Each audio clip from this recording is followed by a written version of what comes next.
자, 여러분 안녕하십니까? 네. 오늘 우리 한국사 첫 수업 들어가기 전에 오리엔테이션을 좀 간단히 해보고 싶네요. 자, 그래서 제가 제목을 어떻게 잡았냐면 여러분들 이렇게 잡았어요. 공무원 한국사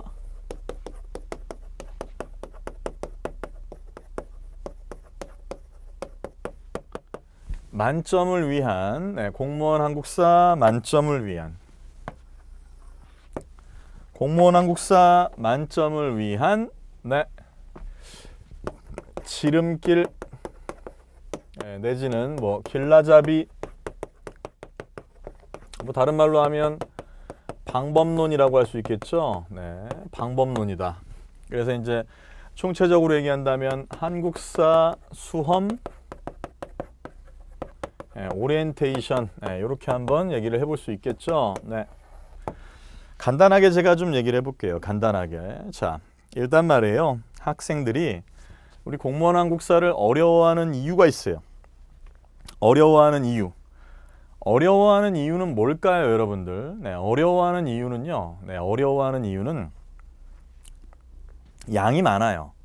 일단 첫 번째, 범위가 매우 넓다.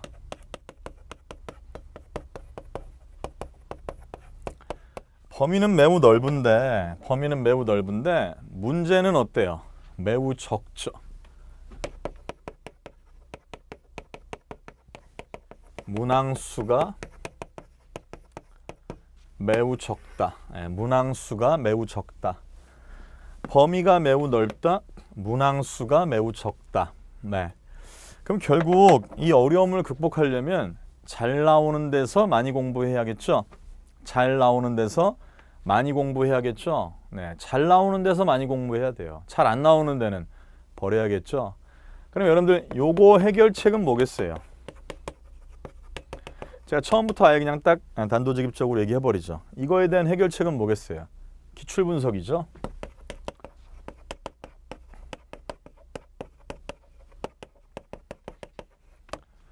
철저한 기출분석을 통해 뭐 하겠다? 철저한 기출분석을 통해 뭘 해보겠다? 버리기와 취하기.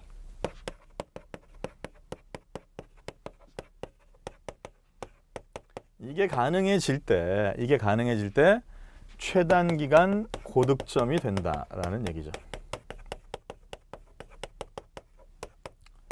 가장 짧은 시간에 고득점을 받을 수 있다. 그래서 1년이면 합격을 해야 돼요, 여러분들. 짧으면 6개월. 국사는 6개월이면 저는 90점 이상이 가능하다라고 충분히 보고 있어요. 알겠죠? 요게 이제 중요하다라는 얘기입니다. 자, 두 번째는요. 체계를 잘 잡아야 돼요. 일단 시간 순서 정리가 매우 중요합니다. 그래서 이 시간 순서 정리라고 할 때는 시대사를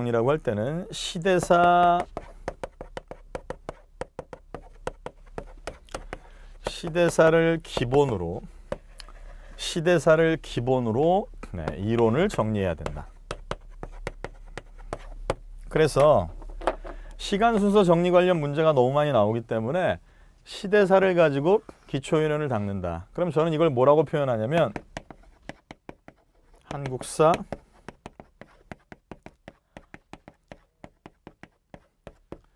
체계 세우기라고 합니다. 한국사 체계 세우기. 알겠죠? 정말 중요합니다. 그래서 시대사를 기본으로 한국사 체계를 세워야 된다. 아시겠죠? 됐습니다. 자, 이게 이제 두 번째까지 얘기했죠. 세 번째입니다, 여러분들. 자, 세 번째. 우리 수험 한국사에서 고득점을 받으려면 어떻게 해야 되느냐라고 할 때 사료 분석 얘기가 언급이 되겠죠. 근데 이제 요것도 사실은 여러분들 빈도가 높은 게 정해져 있어요. 빈도가 높은 건 정해져 있다.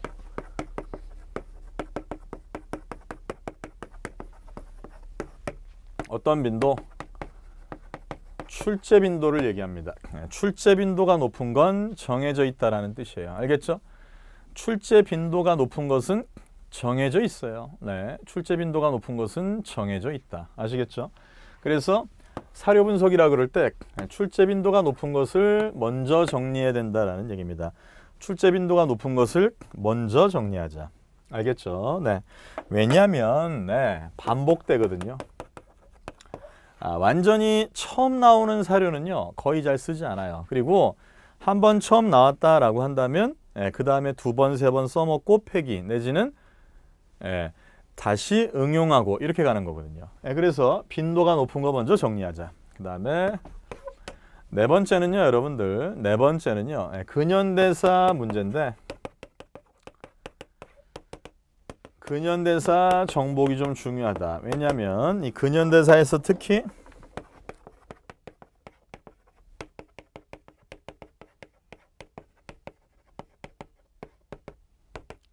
고난이도 문제가 출제되니까, 고난이도 문제가 출제되기 때문에 고득점의 방점을 찍는다, 고득점의 완결성을 기한다라고 할 때는 우리 근현대사에 대한 정복이 매우 중요하다. 그래서 근현대사 정복하자라는 얘기. 비중은 어때요? 네, 전근대사가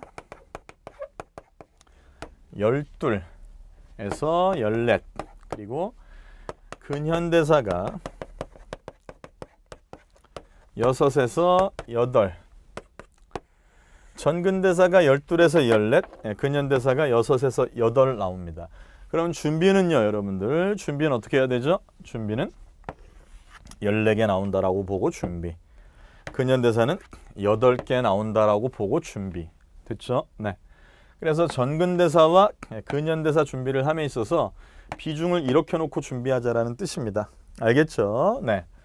그래서 근현대사 정복을 해야지만 고난이도 문제를 잡을 수 있다라는 얘기입니다. 알겠죠? 그리고 비중이 높은 부분은 어디냐라고 한다면요, 전반적으로 볼 때 출제가 제일 많이 되는 부분, 고려, 중세라고 하죠. 조선, 네, 근세와 근대 태동이라고 하거든요. 그래서 고려하고 조선이 우리 수험 한국사에서는 제일 많이 나옵니다. 알겠죠? 제일 많이 나온다. 꼭 기억해 주셔야 됩니다. 요게 이제 한국사 전반에 걸친 방법론을 제가 좀 정리를 했고요. 만약에 하나만 더 추가해서 얘기한다면 이렇게 얘기해요. 우리 국사 시험을 낼 때 출제 원리는요, 출제하는 기본적인 원리는 어떻게 되냐면 인물과 사건과 지역, 이걸 가지고 내는 거예요. 그리고 이 틀을 어떤 순서대로 정리하는 게 좋다? 시간 순서대로 정리한다.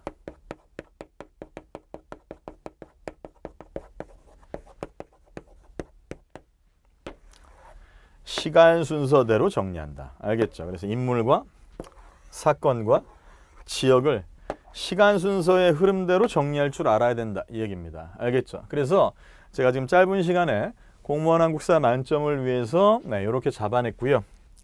공부를 하심에 있어서 이 세상 모든 공부는요, 첫 번째는 뭐죠? 이해해야 돼요. 이해가 없는 상태에서는 진행되는 게 하나도 없죠. 그렇죠?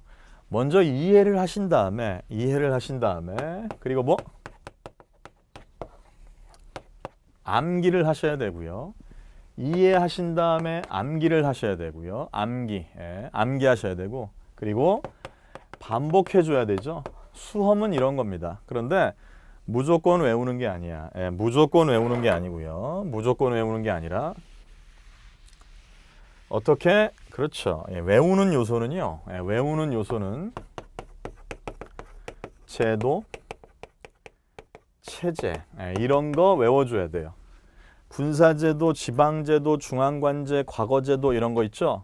이런 거 공부할 땐 외워주고요. 또 뭐?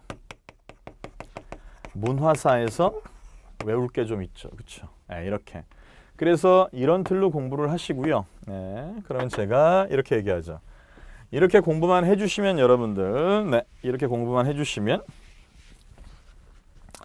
제 아호인 일중, 일중, 한 번만 제대로 집중하자라는 얘기입니다. 일중하면, 일중은 정민혁이야. 일중하면 고득점 필합격이다. 이렇게 얘기합니다.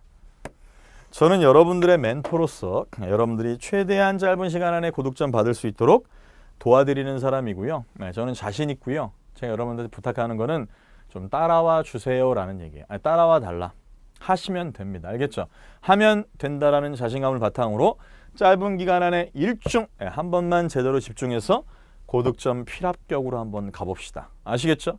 자, 그래서 우리 다음 시간에 이제 선사시대부터 본격적으로 들어가려고 합니다. 자, 오리엔테이션 이렇게 제가 마무리해 볼게요. 자, 쉬지 않고 천천히 꾸준히 공부하는 사람은 한국사 고득점이 가능하다. 자, 화이팅입니다, 여러분들. 다음 시간부터 진행해 보도록 합니다. 자, 화이팅입니다.